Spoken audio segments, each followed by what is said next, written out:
عبدالرحمن بن عوف رضی الله تعالی عنہ فرمایي منګه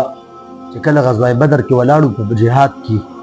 وای په سب کې زه ولاړو نو ایمان یو طرف ته ماشوم او بل طرف ته مرانه ماشوم نو ما ډیر زیات افسوس ونده کې وکړو چې کاش زما یو طرف ته بل طرف ته یو تکړه ونده کې یو بهادر ونده کې ځوان ولاړو نو په جنگ کې بدی زما دفاع کوي و چې لږ سات تیر شو نو هغه یو ماشوم باندې په دیوګه باندې لاس کې خودو ما ته ویل چې کاکا ته ابو جهل پیژني ما ته ویل چې ته په ابو جهل باندې سکه ما ورګری چې رسول الله صلی الله علیه وسلم ته کنځلې کوي داغه ګستاخی کوي او په الله تعالی باندې قسم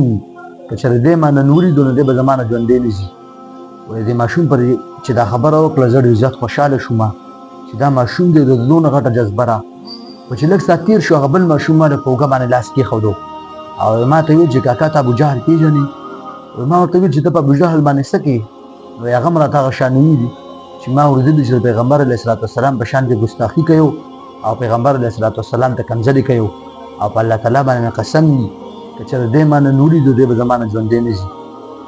و زه ډېر زیات تعجب کې شوم بهر حالو چې کله ابو جهل او صفونه برابر شو ابو جهل په اس باندې را روانو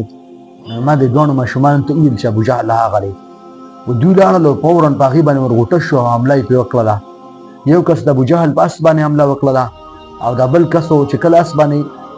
دی حمله وکړه نو ابو جهل د اس نه راپرېوته دا بل ورور چې و دا بل کس و نو ده فورا په د ابو جهل باندې حمله وکړله او هغه مردار کړو چې کله مردار کړو نو عبدالله ابن مسعود رضی الله تعالی عنه بیا راغی او د ابو جهل سر چې هغه یې کټ کړو دا هغه ګستاخ چې د په هر وخت کې د رسول الله صلی الله علیه وسلم ګستاخي کوله نن سبا موږ تاسو وګورو په هر زمانه کې په هر وخت کې نوي نوي کسان چې اداره پاسي او د نبوت دعوی کوي په دې وجه باندې رسول الله صلی الله علیه وسلم فرمایي ستكون في آخر الزمان 30 دجالون كلهم يزعمون انه نبي وانا خاتم النبيين لا نبي بعدي چې ان قریب د قیامت ته نږدې دیرش دروغجن راځي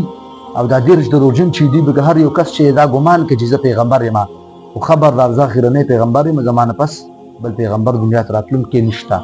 نو نن سبا موږ تاسو وګورئ هر یو کس راپاسي